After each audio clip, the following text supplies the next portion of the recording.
सखर से सईद ज़ियाउर रहमान की रिपोर्ट के मुताबिक 9 मई के वाक़यात के बाद पाकिस्तान तहरीक इंसाफ के मेंबरान असम्बली और दीगर कायदीन जो जमात में नुमाया मुकाम रखते थे, इमरान खान की जमात को खैराबाद कह चुके हैं।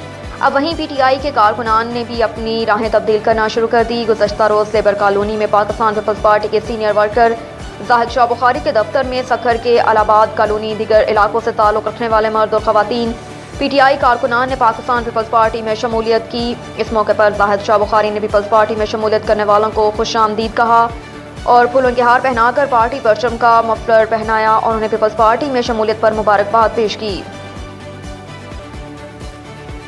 अब तक के लिए इतना ही। देखते रहिए 11 न्यूज़ पाकिस्तान।